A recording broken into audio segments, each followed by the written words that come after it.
दोस्तों नमस्कार। आप सबका स्वागत है मेरे चैनल हिंदी की बिंदी पर। आइए आज कुछ नई चीज़ सीखते हैं हिंदी भाषा, हिंदी साहित्य, हिंदी व्याकरण में।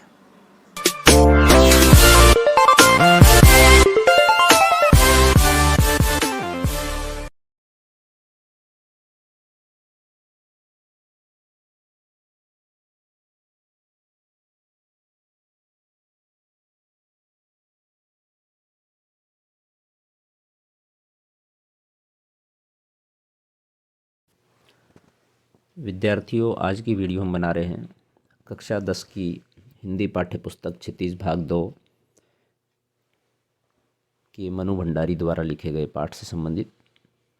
इस वीडियो में हम सबसे पहले मनु भंडारी का संक्षिप्त जीवन परिचय पढ़ेंगे, उसके बाद उस पाठ का वाचन करेंगे, उसका अर्थ भाव व्याख्या करते हुए उसको विश्लेषित करेंगे और एक अलग वीडियो बनाएंगे जिसमें इस पाठ के प्रश्न के उत्तरों को लेकर के बात करेंगे। तो आइए हम शुरू करते हैं आज की वीडियो। आप देख रहे हैं हिंदी की बिंदी चैनल। मनु भंडारी का जन्म सन 1931 में गांव भानपुरा, जिला मंदसौर, मध्य प्रदेश में हुआ, परंतु उनकी इंटर तक की शिक्षा दीक्षा हुई राजस्थान के अजमेर शहर में, क्योंकि उनके पिताजी अजमेर में जॉब करते थे, इस कारण से। बाद में उन्होंने हिंदी में एमए किया। दिल्ली के मिरांडा हाउस कॉलेज में अध्यापन कार्य से अवकाश प्राप्ति के बाद आजकल दिल्ली में ही रहकर स्वतंत्र लेखन कर रही हैं।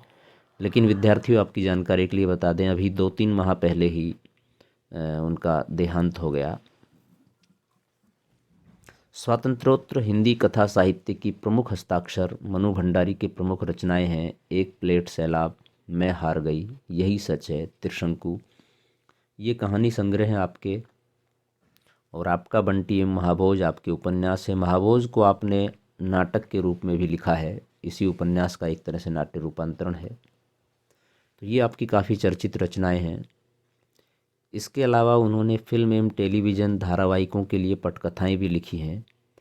उनकी साहित्यिक उपलब्धियों के लिए हिंदी अकादमी के शिखर सम्मान सहित उन्हें अनेक पुरस्कार भी प्राप्त हो चुके हैं, जिनमें भारतीय भाषा परिषद, कोलकाता राजस्थान संगीत नाटक अकादमी, उत्तर प्रदेश हिंदी संस्थान के पुरस्कार भी शामिल हैं। मनु भंडारी की कहानियों या उपन्यासों में उनकी भाषा और शिल्प की सादगी तथा प्रामाणिक अनुभूति मिलती है। उनकी रचनाओं में स्त्री मन से जुड़ी अनुभूतियों की अभिव्यक्ति भी देखी जा सकती है। एक कहानी यह भी के संदर्भ में सबसे पहले तो यह हम जान लें कि मनु भंडारी ने पारिभाषिक अर्थ में कोई सिलसिलेवार आत्मकथा नहीं लिखी है। एक कहानी ये भी उनकी एक आत्मकथात्मक टाइप की कहानी है, लेकिन आत्मकथा नहीं है। वो स्वयं भी इस बात को कहती हैं। अपने आत्मकथ्य में उन्होंने उन व्यक्तियों और घटनाओं के बारे में लिखा है जो उनके लेखकीय जीवन से जुड़े हुए हैं। संकलित अंश में मनु जी के किशोर जीवन से जुड़ी घटनाओं के साथ उनके पिताजी और उनकी कॉलेज की प्राध्यापिका शीला अग्रवाल का व्यक्तित्व विशेष तौर पर उभर कर आया है, जिन्होंने आगे चलकर उनके लेखकीय व्यक्तित्व के निर्माण में महत्वपूर्ण भूमिका निभाई। लेखिका ने यहाँ बहुत ही खूबसूरती से साधारण लड़की के असाधारण बनने के प्रारंभिक पड़ावों को प्रकट किया है। सन 46-47 की आज़ादी की आंधी ने मनु जी को भी अछूता नहीं छोड़ा। छोटे शहर की युवा होती लड़की ने आज़ादी की लड़ाई में जिस तरह भागीदारी की, उसमें उसका उत्साह, ओज, संगठन क्षमता और विरोध करने का तरीका देखते ही बनता है। एक कहानी यह भी, ये एक बड़ी उनकी आत्मकथात्मक कहानी है, लेकिन यहाँ पर छोटा अंश है जो ये दिया जा रहा है। जन्मी तो मध्य प्रदेश के भानपुरा गांव में थी, लेकिन मेरी यादों का सिलसिला शुरू होता है अजमेर के ब्रह्मपुरी मोहल्ले के उस 2 मंजिला मकान से, जिसकी ऊपरी मंजिल में पिताजी का साम्राज्य था। वहाँ पिताजी रहते थे और उनकी दखलंदाजी ही सब कुछ प्रमुख थी। जहाँ वे निहायत अव्यवस्थित ढंग से फैली बिखरी पुस्तकों, पत्रिकाओं और अखबारों के बीच या तो कुछ पढ़ते रहते थे या फिर डिक्टेशन देते रहते थे आदेश। नीचे हम सब भाई बहनों के साथ रहती थीं। हमारी बेपढ़ी लिखी व्यक्तित्व विहीन माँ सवेरे से शाम तक हम सबकी इच्छाओं और पिताजी की आज्ञाओं का पालन करने के लिए सदैव तत्पर। अजमेर से पहले पिताजी इंदौर में थे, जहाँ उनकी बड़ी प्रतिष्ठा थी, सम्मान था, नाम था। कांग्रेस के साथ साथ वे समाज सुधार के कामों में भी जुड़े हुए थे। शिक्षा के वे केवल उपदेश ही नहीं देते थे, बल्कि उन दिनों 8-8, 10-10 विद्यार्थियों को अपने घर रखकर पढ़ाया था, जिसमें से कई तो बाद में ऊंचे ऊंचे ओहदों पर पहुँचे। ये उनकी खुशहाली के दिन थे और उन दिनों उनकी दरियादिली के चर्चे भी कम नहीं थे। एक और वे बेहद कोमल और संवेदनशील व्यक्ति थे, तो दूसरी ओर बेहद क्रोधी और अहमवादी, यानी कि दोनों तरह का स्वभाव उनके अंदर मौजूद था। और एक अध्यापक के रूप में, कांग्रेस के कार्यकर्ता के रूप में, समाज सुधारक के रूप में वो काफ़ी प्रतिष्ठित सम्मानित व्यक्ति थे। पर यह सब तो मैंने केवल सुना, देखा तब तो इन गुणों के भग्नावशेषों को ढोते पिता थे। अर्थात वो जब अधिक युवा थे तब इस तरह के आवेश, क्रोध, अहंकार, अहमवादी भाव उनके मन में थे। अब जब उम्र ढल गई है तो एक तरह से ये सारे गुण थे, ये सब टुकड़ों में विखंडित हो चुके थे। एक बहुत बड़े आर्थिक झटके के कारण वे इंदौर से अजमेर आ गए थे, जहां उन्होंने अपने अकेले के बलबूते और हौसले से अंग्रेजी हिंदी शब्दकोश विषयवार के अधूरे काम को आगे बढ़ाना शुरू किया, जो अपनी तरह का पहला और अकेला शब्दकोश था। इसने उन्हें यश और प्रतिष्ठा तो बहुत दी, पर अर्थ नहीं, और शायद गिरती आर्थिक स्थिति ने ही उनके व्यक्तित्व के सारे सकारात्मक पहलुओं को निचोड़ना शुरू कर दिया। सिकुड़ती आर्थिक स्थिति के कारण और अधिक विस्फारित उनका अहम उन्हें इस बात तक की अनुमति नहीं देता था कि वे कम से कम अपने बच्चों को तो अपनी आर्थिक विवशताओं का भागीदार बनाएं। अर्थात जब समस्या है तो उसका मिलकर के सामना करें। नवाबी आदतें, अधूरी महत्वाकांक्षाएं, हमेशा शीर्ष पर रहने के बाद हाशिए पर सरकते चले जाने की यातना क्रोध बनकर हमेशा माँ को कपाती, थरथराती रहती थी।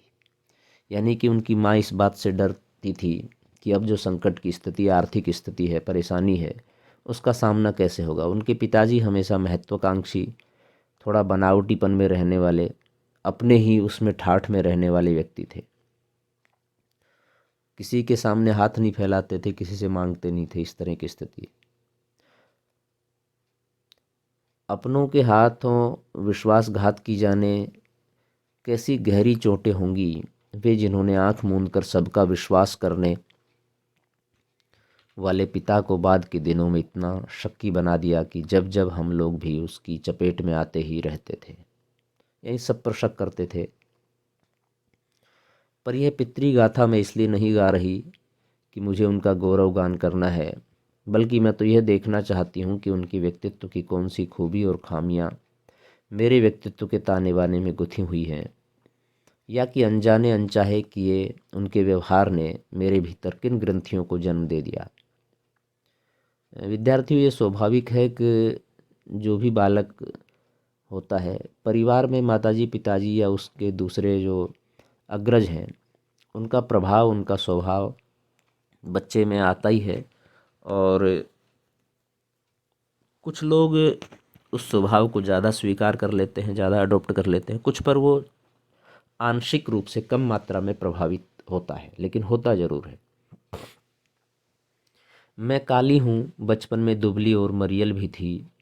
गोरा रंग पिताजी की कमजोरी थी, सो बचपन में मुझसे 2 साल बड़ी, खूब गोरी, स्वस्थ और हंसमुख बहन सुशीला से हर बात में तुलना और फिर उसकी प्रशंसा ने ही क्या मेरे भीतर ऐसे गहरे हीन भाव की ग्रंथि पैदा नहीं कर दी कि नाम, सम्मान और प्रतिष्ठा पाने के बावजूद आज तक मैं उससे उभर नहीं पाई। यह स्पष्ट रूप से पता लगता है कि लेखिका कह रही है कि मेरे पिताजी को मेरा सांवलापन पसंद नहीं था, और मेरी जो दूसरी बहन थी वो ज़्यादा मुझसे गोरी थी, सुंदर थी, और इसी कारण तमाम चीज़ें, सारा प्रेम, सारा स्नेह, सारी चीज़ें वो उसी पर लुटाते थे।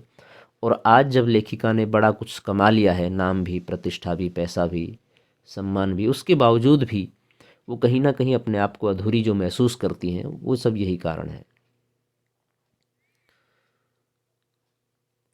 हंसमुख बहन सुशीला से हर बात में तुलना और फिर उसकी प्रशंसा ने ही क्या मेरे भीतर ऐसे गहरे हीन भाव की ग्रंथि पैदा नहीं कर दी कि नाम, सम्मान और प्रतिष्ठा पाने के बावजूद आज तक मैं सबसे उभर नहीं पाई। आज भी परिचय करवाते समय जब कोई कुछ विशेषता लगाकर मेरी लेखकीय उपलब्धियों का जिक्र करने लगता है तो मैं संकोच से सिमट ही नहीं जाती, बल्कि गड़ने गड़ने को हो जाती हूँ।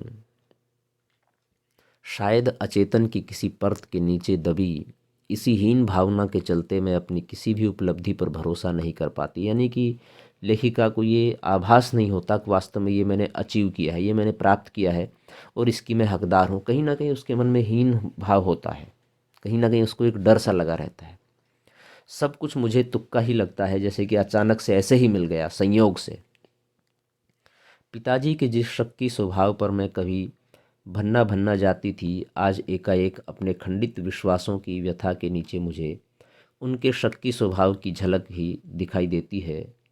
बहुत अपनों के हाथों विश्वासघात की गहरी व्यथा से उपजा शक, होश संभालने के बाद से ही जिन पिताजी ने किसी न किसी बात पर हमेशा मेरी टक्कर ही चलती रही, वे तो न जाने कितने रूपों में मुझ में हैं, कहीं कुंठाओं के रूप में, कहीं प्रतिक्रिया के रूप में, तो कहीं प्रतिछाया के रूप में।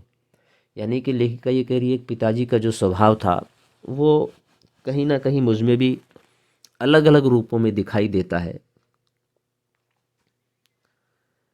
केवल बाहरी भिन्नता के आधार पर अपनी परंपरा और पीढ़ियों को नकारने वालों को क्या सचमुच इस बात का बिल्कुल एहसास नहीं होता कि उनका आसन्न अतीत किस कदर उनके भीतर जड़ जमाए बैठा रहता है। यानी कि आपका अतीत, जो आपके संस्कार हैं, प्रभाव हैं अग्रजों का, वो जाता नहीं है, वो हमारे साथ में रहता है। समय का प्रभाव भले ही हमें दूसरी दिशाओं में बहाकर ले जाए, स्थितियों का दबाव भले ही हमारा रूप बदल दे, हमें पूरी तरह उससे मुक्त तो नहीं ही कर सकता। अर्थात हम उससे छूट नहीं सकते। जो भी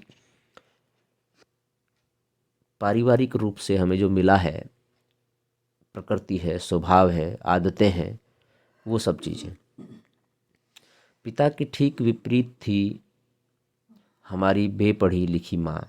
धरती से कुछ ज़्यादा ही धैर्य और सहनशीलता थी शायद उनमें। पिताजी की हर जाति को अपना प्राप्य और बच्चों की हर उचित अनुचित फरमाइश को, जिद को अपना फ़र्ज समझकर बड़े सहज भाव से स्वीकार करती थी वे। उन्होंने ज़िंदगी भर अपने लिए कुछ मांगा नहीं, चाहा नहीं, केवल दिया ही दिया। हम भाई बहनों का सारा लगाव शायद सहानुभूति से उपजा माँ के साथ था, लेकिन निहायत असहाय मजबूरी में लिपटा उनका यह त्याग हमें कभी मेरा आदर्श नहीं बन सका। न उनका त्याग, न उनकी सहिष्णुता। खैर, जो भी हो, अब यह पैतृक पुराण यहीं समाप्त कर अपने पर लौटती हूँ। यानी लेखिका कह रही है कि मैंने अपने पारिवारिक जीवन के बारे में जो घटनाएं बताई हैं उनको भी यहीं विराम दे करके मैं अब अपने से जुड़ी हुई चीज़ें आपके सामने प्रस्तुत कर रही हूँ। 5 भाई बहनों में सबसे छोटी मैं सबसे बड़ी बहन की शादी के समय मैं शायद 7 साल की थी और उसकी एक धुंधली सी याद ही मेरे मन में है। लेकिन अपने से 2 साल बड़ी बहन सुशीला और मैंने घर के बड़े से आंगन में बचपन के सारे खेल खेले, जैसे सतोलिया, लंगड़ी टांग, पकड़म पकड़ाई, काली टीलो। तो हमारे कमरों में गुड्डे गुड़ियों के ब्याह भी रचाए पास पड़ोस की सहेलियों के साथ। विद्यार्थियों, इनमें से बहुत सारे खेल ऐसे भी हैं जो आजकल आप लोग शायद न खेलते हों या उनके बारे में न जानते हों, क्योंकि अभी मोबाइल कंप्यूटर के ज़माने ने बहुत सारे खेलों को समाप्त कर दिया है। जो फिजिकली शारीरिक खेल खेले जाते थे उससे बड़ी ताकत मिलती थी, शरीर बलवान होता था। और जिसके लिए आजकल लोग भाग रहे हैं, ह्यूमैनिटीज़ के लिए, पुष्ट पावर के लिए, आप अपनी शारीरिक क्षमता बढ़ाना चाहते हैं, तो उसके लिए जो स्टेमिना वगैरह ये सब बढ़ाने की ज़रूरत है, वो खेल से बड़े ऑटोमेटिक बढ़ती थी, नेचुरल तरीका था। अब वो समाप्त हो गए हैं। तो लेखिका यही कह रही है, सारे खेल हम खेलते थे, यूँ खेलने को हमने भाइयों के साथ गिल्ली डंडा भी खेला और पतंग उड़ाने, कांच पीसकर मांजा, सूतने का काम भी किया। लेकिन उनकी गतिविधियों का दायरा घर के बाहर ही अधिक रहता था और हमारी सीमा थी घर। ये स्वाभाविक तौर से होता है और होता रहा है कि लड़कियां घर में ही रह कर के ज़्यादातर खेल खेलती हैं, लड़के बाहर के खेल, आउटडोर के खेल ज़्यादा खेलते हैं। हाँ, इतना ज़रूर था कि उस ज़माने में घर की दीवारी घर तक ही समाप्त नहीं हो जाती थी, बल्कि पूरे मोहल्ले तक फैली रहती थी। इसलिए मोहल्ले के किसी भी घर में जाने पर कोई पाबंदी नहीं थी। ये एक थोड़ा सा विश्वसनीय था। लोग गांव में, मोहल्ले में अगर कुछ भी अच्छा होता है तो उसमें शरीक होते हैं, बुरा होता है तो भी उसमें शरीक होते हैं। यानी कि किसी प्रकार का एक डर नहीं था वहाँ पर। आज तो घर से बाहर या घर के अंदर भी बहुत सारे डर हैं, तो बहुत सतर्कता बरतनी पड़ती है, ख़ास तौर से गर्ल्स को, लड़कियों को। लेकिन वो एक समय था जिसमें एक सौहार्द और स्नेहपूर्व और एक सहज माहौल था।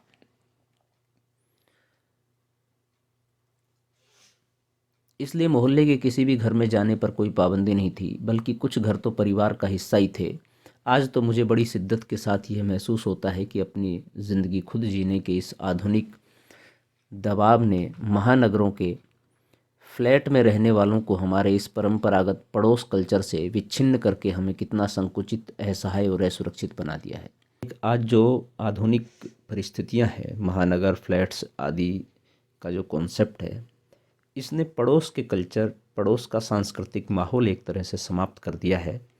और उसके कारण जो सुरक्षा, सहयोग, स्नेह की भावनाएं थी वो भी ख़त्म हो गई है। तो ये आज की पीढ़ी को बड़ा नुकसान हुआ है। वो सारा दौर जो निश्चित रूप से एक सामाजिकता, समरसता का माहौल था, वो समाप्त हो गया है। मेरी कम से कम 1 दर्जन आरंभिक कहानियों के पात्र इसी मोहल्ले के हैं जहां मैंने अपनी किशोरावस्था गुजार अपनी युवा अवस्था का आरंभ किया था। यानी कि हम जो कथाएं लिखते हैं, कहानियां पढ़ते हैं, वो लेखक के इर्द गिर्द जीवन के आसपास की घटनाओं से प्रेरणा लेकर के ही लिखी जाती है। उनमें बहुत सारे पात्र यथार्थ होते हैं, सच्चे होते हैं। लेखक अपने कुछ दृष्टिकोण से, कुछ कल्पना शक्ति से उनको फिर विस्तार करता है। 1-2 को छोड़कर उनमें से कोई भी पात्र मेरे परिवार का नहीं है। बस इनको देखते सुनते इनके बीच ही मैं बड़ी हुई थी। लेकिन इनकी छाप मेरे मन पर कितनी गहरी थी, इस बात का एहसास तो मुझे कहानियाँ लिखते समय हुआ। इतने वर्षों के अंतराल ने भी उनकी भाव-भंगिमा, भाषा किसी को भी धुंधला नहीं किया था और बिना किसी विशेष प्रयास के बड़े सहज भाव से वे उतरते चले गए थे। यानी कि लेखिका आज भी जब अपने बचपन के इन पात्रों को, इन घटनाओं को याद करती हैं, तो सब कुछ उनको सहज भाव से याद आ जाता है। तो ये स्मृति का खजाना एक बड़ा खजाना है जो कि आज के दौर में नष्ट होता हुआ जा रहा है। उसी समय के दा साहब अपने व्यक्तित्व की अभिव्यक्ति के लिए अनुकूल परिस्थितियां पाते ही महाभोज में इतने वर्षों बाद कैसे एकाएक जीवित हो उठे, ये मेरे अपने लिए भी आश्चर्य का विषय था, एक सुखद आश्चर्य का। लेखिका ये कह रही, जो महाभोज उपन्यास उन्होंने लिखा उसमें जो प्रमुख पात्र है दा साहब, कि वो उनके व्यक्तित्व के बहुत प्रभावित थे। यानी कि वो देखती थी प्रतिदिन उनको, और कई वर्षों बाद जब उन्होंने उपन्यास लिखा तो वो पात्र एकदम उसमें जीवंत हो गया, जैसे कि आज की घटना हो, और वो उन्हें देख रही है और उसी रूप में उनका चरित्रांकन कर रही है। उस समय तक हमारे पड़ोस में लड़की के विवाह के लिए अनिवार्य योग्यता थी उम्र में 16 वर्ष और शिक्षा में मैट्रिक, यानी कि 2 चीज़ें जरूरी थी। सन 44 में सुशीला ने ये योग्यता प्राप्त की और शादी करके कोलकाता चली गई। दोनों बड़े भाई भी आगे पढ़ाई के लिए बाहर चले गए।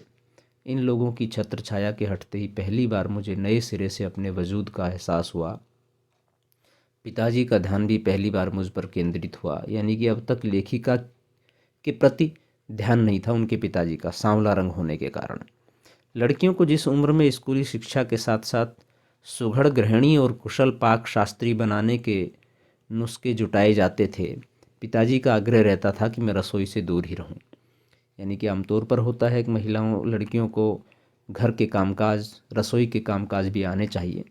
विवाह होकर के दूसरे परिवार में जब जाती हैं तो वो सारे संस्कार, सारे काम आने चाहिए। हालांकि ये भी एक तरह से अन्यायिक प्रक्रिया है, पूर्णतः सभी को आने चाहिए। रसोई को वे भटियार खाना कहते थे। उनके पिताजी पक्ष में नहीं थे कि स्त्रियां या उनकी बेटी खास तौर से सिर्फ रसोई के काम में ही जुटी रहें और जीवन में दूसरे काम न कर पाएँ। और उनके हिसाब से वहाँ रहना अपनी क्षमता और प्रतिभा को भट्टी में झोंकना था। घर में आए दिन विभिन्न राजनीतिक पार्टियों के जमावड़े होते थे और जमकर बहसें होती रहती थी। यानी कि लोग तो आते जाते रहते हैं, उनके लिए भोजन बनाना ये कोई बहुत बड़ी बात नहीं है। दूसरे कामों में अपनी कला या प्रतिभा को लगाना चाहिए। बहस करना पिताजी का प्रिय शगल था। चाय पानी या नाश्ता देने जाते तो पिताजी मुझे भी वहीं बैठने को कहते। वे चाहते थे कि मैं भी वहीं बैठूं, सुनूं और जानूं कि देश में चारों ओर क्या कुछ हो रहा है। देश में हो भी तो कितना कुछ रहा था। सन 42 के आंदोलन के बाद से तो सारा देश जैसे खोल रहा था, लेकिन विभिन्न राजनीतिक पार्टियों की नीतियां, उनके आपसी विरोध या मतभेदों की तो मुझे दूर दूर तक कोई समझ नहीं थी। हाँ, क्रांतिकारी और देशभक्त शहीदों के रोमानी आकर्षण, उनकी कुर्बानियों से जरूर मन आक्रांत रहता था। यानी कि लेखिका जब बचपन में अपने पिताजी की बैठकों को, उनकी बहसों को, उनके पास जो राजनीतिक, सामाजिक, साहित्यिक लोग आते थे, उनकी चर्चाएं सुनती थी तो उनको एहसास होता था कि देश में काफ़ी कुछ घट रहा है। गुलामी का दौर था वो, अंग्रेज़ों के हम गुलाम थे। उस समय की बात है, 42 की बात बता रही जैसे कि। 10वीं कक्षा तक आलम यह था कि बिना किसी खास समझ के घर में होने वाली बहसें सुनती थी और बिना चुनाव किए, बिना लेखक की असहमति से परिचित हुए किताबें पढ़ती थी।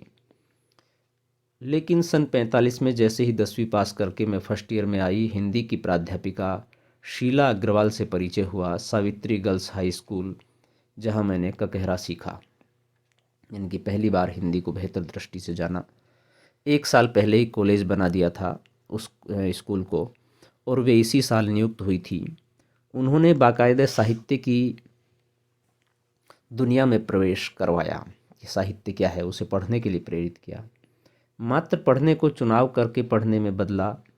खुद चुन चुन कर किताबें दी, पढ़ी हुई किताबों पर बहसें की तो 2 साल बीतते न बीतते साहित्य की दुनिया शरत प्रेमचंद से पढ़कर जैनेन्द्र अज्ञे, यशपाल, भगवती चरण वर्मा तक फैल गई। यानी कि ये सब साहित्यकार उन्होंने, उनकी जो अध्यापिका थी शीला अग्रवाल जी, उनके सहयोग से, उनके सानिध्य से, उनके मार्गदर्शन से ये सब पढ़ा। उस समय जैनेन्द्र जी की छोटे छोटे सरल सहज वाक्यों वाली शैली ने बहुत आकृष्ट किया था। सुनीता, जो कि उपन्यास है जैनेन्द्र जी का लिखा हुआ, बहुत अच्छा लगा था। अज्ञे जी का उपन्यास शेखर एक जीवनी पढ़ा जरूर था, पर उस समय मेरी समझ के सीमित दायरे में समा नहीं पाया था। काफ़ी जटिल उपन्यास है ये। कुछ सालों बाद नदी के द्वीप पढ़ा तो उसने मन को इस कदर बांधा कि उसी झोंक में शेखर को फिर से पढ़ गई। इस बार कुछ समझ के साथ, यानी कि अब कुछ समझ में आया। ये शायद मूल्यों के मंथन का युग था। पाप पुण्य, नैतिक अनैतिक, सही गलत की बनी बनाई धारणाओं के आगे प्रश्न चिन्ह ही नहीं लग रहे थे, उन्हें ध्वस्त भी किया जा रहा था। इसी संदर्भ में जैनेन्द्र का त्यागपत्र, भगवती बाबू का चित्रलेखा पढ़ा और शीला अग्रवाल के साथ लंबी लंबी बहसें करते हुए उस उम्र में जितना समझ सकती थी समझा। अर्थात साहित्यकार और साहित्य, और उनके साथ बैठ के करके, उनके साथ चर्चाएं करके, उनकी उपन्यासों की कृतियों के ऊपर चर्चाएं करके काफ़ी कुछ साहित्य से जीवन को समझने की चेष्टा की लेखिका ने। शीला अग्रवाल ने साहित्य का दायरा ही नहीं बढ़ाया था, बल्कि घर की 4 दीवारी के बीच बैठकर देश की स्थितियों को जानने समझने का जो सिलसिला पिताजी ने शुरू किया था, उन्होंने वहाँ से खींचकर उसे भी स्थितियों की सक्रिय भागीदारी में बदल दिया। सन 46-47 के दिन वे स्थितियाँ, उसमें वैसे भी घर में बैठे रहना संभव था भला। प्रभात फेरियां, हड़तालें, जुलूस, भाषण, हर शहर का चरित्र था और पूरे दमखम और जोश खरोश के साथ इन सब से जुड़ना हर युवा का उन्माद। मैं भी युवा थी और शीला अग्रवाल की जोशीली बातों ने रगों में बहते खून को लावे में बदल दिया था। स्थिति यह हुई कि एक बवंडर शहर में मचा हुआ था और एक घर में, यानी कि सब जगह ऐसा माहौल था। पिताजी की आज़ादी की सीमा यहीं तक थी कि उनकी उपस्थिति में घर में आए लोगों के बीच उठूं बैठूं, जानूं समझूं। हाथ उठा उठा कर नारे लगाती, हड़तालें करवाती, लड़कों के साथ शहर की सड़कें नापती लड़की को अपनी सारी आधुनिकता के बावजूद बर्दाश्त करना उनके लिए मुश्किल हो रहा था, तो किसी की दी हुई आज़ादी के दायरे में चलना मेरे लिए। यानी कि पिताजी ये तो चाहते थे कि देश दुनिया को जाने, लेकिन मेरे साथ बैठकर घर के अंदर। लेकिन लेखिका ये कह रही है कि वो अब ये चाहती थी कि जो दुनिया में हो रहा है मैं उसको साक्षात देखूं, उसका सामना करूं, उस अच्छा है तो उस जैसा करूं, उस जैसी बनूं, हड़तालें करूं, नारे लगाऊं, रैलियों में जाऊं। और पिताजी ये सब नहीं चाहते थे। पिताजी के लिए ये सब करना गलत था, या एक तरह से उनकी आज़ादी को तोड़ना था। और लेखिका ये कह रही है कि मेरे लिए ये सब सहन करना गलत था। जब रगों में लहू की जगह लावा बहता हो तो सारे निषेध, सारी वर्जनाएं और सारा भय कैसे ध्वस्त हो जाता है, ये तभी जाना। और अपने क्रोध से सबको थरथरा देने वाले पिताजी से टक्कर लेने का जो सिलसिला तब शुरू हुआ था, राजेंद्र से शादी की तब तक वह चलता ही रहा। यानी कि लेखिका ने विरोध किया। यश कामना, बल्कि कहूँ कि यश लिप्सा पिताजी की सबसे बड़ी दुर्बलता थी, और उनके जीवन की धुरी था यह सिद्धांत कि व्यक्ति को कुछ विशिष्ट बनकर जीना चाहिए, कुछ ऐसे काम करने चाहिए कि समाज में उसका नाम हो, सम्मान हो, प्रतिष्ठा हो, वर्चस्व हो। इसके चलते ही मैं एक दो बार उनके कोप से बच गई थी। एक बार कॉलेज से प्रिंसिपल का पत्र आया कि पिताजी आकर मिले और बताएं कि मेरी गतिविधियों के कारण मेरे खिलाफ अनुशासनात्मक कार्रवाई क्यों न की जाए। पत्र पढ़ते ही पिताजी आग बबूला, यह लड़की मुझे कहीं मुंह दिखाने लायक नहीं रखेगी। पता नहीं क्या क्या सुनना पड़ेगा वहाँ जाकर। 4 बच्चे पहले भी पढ़े, किसी ने ये दिन नहीं दिखाया। गुस्से से भन्नाते हुए ही वे गए थे। लौटते क्या कहर बरपा होगा इसका अनुमान था। सो मैं पड़ोस की एक मित्र के यहाँ जाकर बैठ गई। माँ को कह दिया कि लौटकर बहुत कुछ गुबार निकल जाए तब बुलाना। लेकिन जब माँ ने आकर कहा कि वे तो खुश ही हैं, चली चल, तो विश्वास नहीं हुआ। गई तो सही, लेकिन डरते डरते। सारे कॉलेज की लड़कियों पर इतना रोब है तेरा, सारा कॉलेज तुम 3 लड़कियों के इशारे पर चल रहा है। प्रिंसिपल बहुत परेशान थी और बार बार आग्रह कर रही थी कि मैं तुझे घर बैठा लूँ, क्योंकि वे लोग किसी तरह डरा धमका कर, डांट डपट कर लड़कियों को क्लासों में भेजते हैं, और अगर तुम लोग एक इशारा कर दो कि क्लास छोड़कर बाहर आ जाओ तो सारी लड़कियां निकलकर मैदान में जमा होकर नारे लगाने लगती हैं। तुम लोगों के मारे कॉलेज चलाना मुश्किल हो गया है उन लोगों के लिए। यानी कि कॉलेज में एक इस तरह का माहौल बन गया था। लेखिका एक नेता के रूप में उभर रही थी और बच्चे उनका कहना मान रहे थे। ये माहौल देख के उनके पिताजी को अच्छा लगा कि उनकी लड़की एक दबंग लड़की की तरह व्यवहार कर रही है। एक नेता टाइप का, एक नेतृत्व करने का भाव उनके अंदर है। कहाँ तो जाते समय पिताजी मुंह दिखाने से घबरा रहे थे, और कहाँ बड़े गर्व से कहकर आए कि यह तो पूरे देश की पुकार है, इस पर कोई कैसे रोक लगा सकता है भला। बेहद गदगद स्वर में पिताजी यह सब सुनाते रहे और मैं अवाक चुपचाप सुनती रही। मुझे न अपनी आंखों पर विश्वास हो रहा था, न अपने कानों पर यह हकीकत थी। एक घटना और, आज़ाद हिंद फौज के मुकदमे का सिलसिला था। सभी कॉलेजों, स्कूलों, दुकानों के लिए हड़ताल का आह्वान था। जो नहीं कर रहे थे, छात्रों का एक बहुत बड़ा समूह वहाँ जा जाकर हड़ताल करवा रहा था। शाम को अजमेर का पूरा विद्यार्थी वर्ग चौपड़ मुख्य बाजार का चौराहा पर इकट्ठा हुआ और फिर भाषणबाजी। इस बीच पिताजी के एक निहायत दकियानूशी मित्र ने घर आकर अच्छी तरह पिताजी की लू उतारी।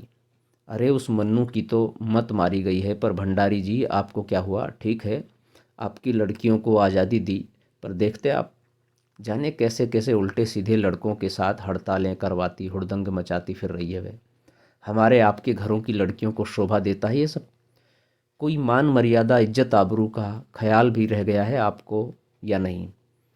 विद्यार्थियों, ये बड़ा मुख्य पॉइंट है। दरअसल आपके घर में क्या हो रहा है, आप क्या कर रहे हैं, आप किस तरह से सोचते हैं, इस पर दूसरे लोग बहुत जल्दी अंकुश लगाते हैं। वो निर्णय करते हैं, वो तय करते हैं कि आपको ये नहीं करना चाहिए, ये करना चाहिए। तो बहुत सारे लोग इस बात का ख्याल नहीं रखते हैं कि और ये तो उस समय की बात है जब देश गुलाम था और आज़ादी के लिए हड़तालें चल रही थी, आंदोलन चल रहे थे, लोग एकजुट होकर अपनी आवाज़ को बुलंद कर रहे थे, करना चाहिए था। लेकिन कुछ लोग ऐसे होते हैं जो दबाना चाहते हैं, कुचलना चाहते हैं विचारों को, आवाज़ को, और उनके घर वालों को एक तरह से भड़का देते हैं, सही को समझ नहीं पाते हैं। तो इससे सतर्क रहने की आवश्यकता है। लेखिका कहीं ना कहीं यही कहना चाहती है। वे तो आग लगा कर चले गए और पिताजी ने सारे दिन भभकते रहे। बस अब यही रह गया है कि लोग घर आकर थू थू करके चले जाएं। बंद करो अब इस मन्नू का घर से बाहर निकलना। इस सबसे बेखबर में रात होने पर घर लौटी तो पिताजी के एक बेहद अंतरंग और अभिन्न मित्र ही नहीं, अजमेर के सबसे प्रतिष्ठित और सम्मानित डॉक्टर अम्बालाल जी बैठे थे। मुझे देखते ही उन्होंने बड़ी गर्मजोशी से स्वागत किया। आओ आओ मन्नू। मैं तो चौपड़ पर तुम्हारा भाषण सुनते ही सीधा भंडारी जी को बधाई देने चला आया। I am really proud of you. क्या तुम घर में घुसे रहते हो भंडारी जी? घर से निकला भी करो। You have missed something. और वे धुआंधार तारीफ करने लगे। वे बोलते जा रहे थे और पिताजी के चेहरे का संतोष धीरे धीरे गर्व में बदलता जा रहा था। भीतर जाने पर माँ ने दोपहर के गुस्से वाली बात बताई तो मैंने राहत की सांस ली। अर्थात एक व्यक्ति आया जिसने नेगेटिव चीज़ें, नकारात्मक चीज़ें बताई, दूसरे व्यक्ति ने पॉजिटिव बताई, तो पिताजी का थोड़ा गुस्सा शांत हुआ और लेखिका को भी अच्छा लगा। आज पीछे मुड़कर देखती हूँ तो इतना तो समझ में आता ही है कि क्या तो उस समय मेरी उम्र थी और क्या मेरा भाषण रहा होगा।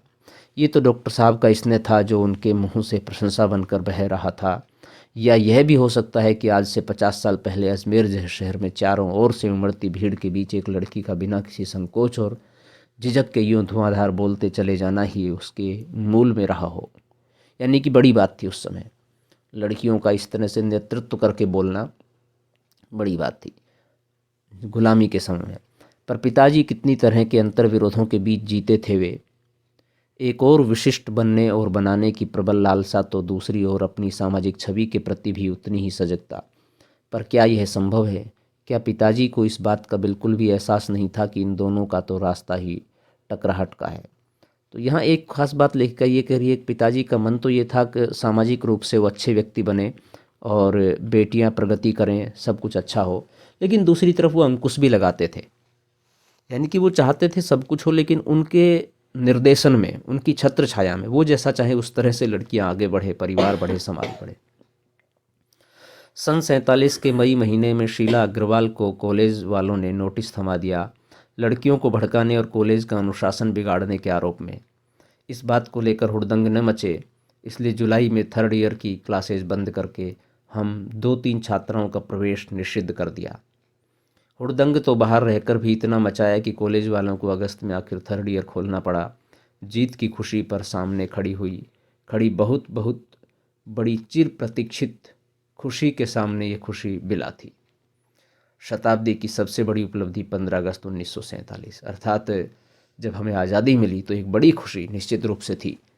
हमने 3rd ईयर की क्लास खुलवा दी, ये बड़ी खुशी नहीं थी, बल्कि आज़ाद हो गए, ये बड़ी खुशी थी।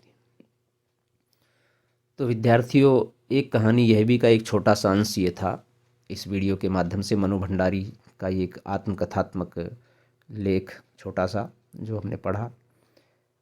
वीडियो ही समाप्त होती है। आपने वीडियो पूरी देखी, उसके लिए आपका बहुत बहुत धन्यवाद। आशा करते हैं वीडियो आपको अच्छी लगी होगी, आपको पसंद आई होगी, और यदि वास्तव में आपके लिए लाभान्वित है, अच्छी है, तो इस वीडियो को लाइक करें, शेयर करें, कमेंट्स करें, और हिंदी की बिंदी चैनल को सब्सक्राइब करना न भूलें, और बेल आइकॉन को भी दबाएं ताकि सभी प्रकार की वीडियो की सूचना आप तक पहुंच जाए। यदि आपके मन में कोई सवाल, कोई जिज्ञासा, कोई प्रश्न हो इस वीडियो को लेकर के, या अन्य किसी टॉपिक को लेकर के, अन्य किसी हिंदी व्याकरण के बिंदु को लेकर के, तो आप कमेंट्स के माध्यम से बताइए, हम उसका समाधान करने का प्रयास करेंगे। आज के लिए इतना ही। नेक्स्ट वीडियो में नेक्स्ट टॉपिक के साथ फिर मिलते हैं। तब तक के लिए शुक्रिया, नमस्कार।